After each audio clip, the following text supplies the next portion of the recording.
पिछले कार्यकाल शासन के अंतर्गत मुख्यमंत्री अशोक गहलोत ने दूर दराज के इलाकों में ढाणी गांव जिन स्थानों पर शिक्षा की कोई व्यवस्था नहीं थी वहां पर राजीव गांधी खोलने का उस समय निर्णय लिया था तथा कई स्थानों पर राजीव गांधी पाठशालाएं सरकार के द्वारा चलाई गई थी।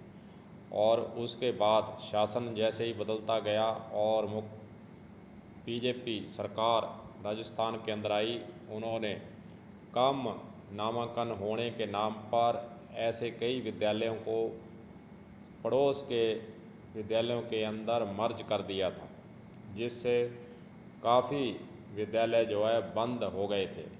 अब फरवरी 2020 के अंदर कांग्रेस सरकार ने हनुमानगढ़ ज़िले के सहित 473 राजस्थान के विद्यालयों को इस डीमर्ज किए गए कार्य से मुक्त कर दिया है। कहने का अर्थ ये है कि 473 राजस्थान के विद्यालय जो मर्ज हो चुके थे वे पुनः 2020-21 में खुलेंगे। इसी की कड़ी में अगर हम हनुमानगढ़ की बात करें तो हनुमानगढ़ के अंदर डीमर्ज किए गए 22 विद्यालय दोबारा जो आगे आने वाला शिक्षा सत्र है जो शुरू होने वाला है उसके अंदर खुलेंगे। शिक्षा सत्र 2020-21 में आरंभ होने वाले हनुमानगढ़ ज़िले के 22 विद्यालयों के लिए प्राथमिक विद्यालय में 25 बच्चे तथा उच्च प्राथमिक विद्यालय में 30-76 का नामांकन होना आवश्यक होगा। ये शर्त लगाई गई है कि प्राथमिक विद्यालय के अंदर 15 और उच्च प्राथमिक विद्यालय में 30 बच्चों का नामांकन होना चाहिए।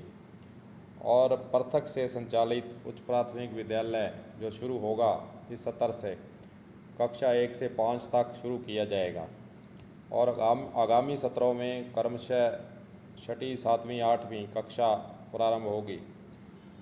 यह भी बता दें कि जर्जर अवस्था वाले भवनों के अंदर कक्षाएं नहीं लगाई जाएंगी। राजस्थान सहित हनुमानगढ़ ज़िले को फ़ायदा ये होगा कि वर्षों से बंद पड़ी बिल्डिंग जो विद्यालय मर्ज हो गए थे वे बिल्डिंग काफ़ी लंबे समय से बंद थी और उसका कोई उपयोग भी नहीं आ रहा था। उस पर लाखों रुपए बिल्डिंग पर लगे हुए थे।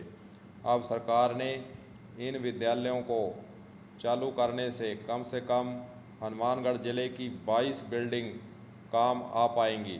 और राजस्थान की बात करें तो 473 बिल्डिंग जो बंद पड़ी थी वे अब विद्यालयों के काम आएगी और बच्चों को भी इससे फ़ायदा होगा। साथ ही जो अध्यापक दूर दूर कहीं पोस्टेड हैं उनको अपने एरिया के अंदर इन विद्यालयों के खुलने पर स्थानांतरण पदस्थापन कराने में भी आसानी होगी।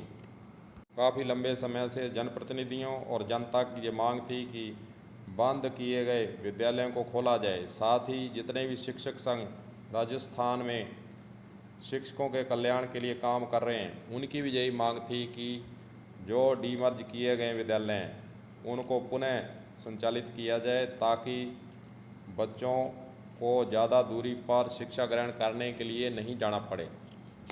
इन सारी कठिनाइयों और समस्याओं को देखते हुए कांग्रेस सरकार ने राजस्थान के अंदर 473 प्राथमिक उच्च प्राथमिक विद्यालयों को पुनः आरंभ करने के आदेश फरवरी में जारी कर दिए थे और अब शिक्षा सत्र 2020-2021 में ये शुरू होने जा रहे हैं।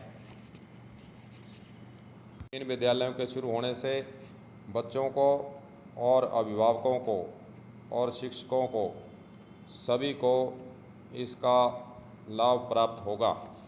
कलम न्यूज़ के लिए गुरदेव सिंह सैनी, हनुमानगढ़।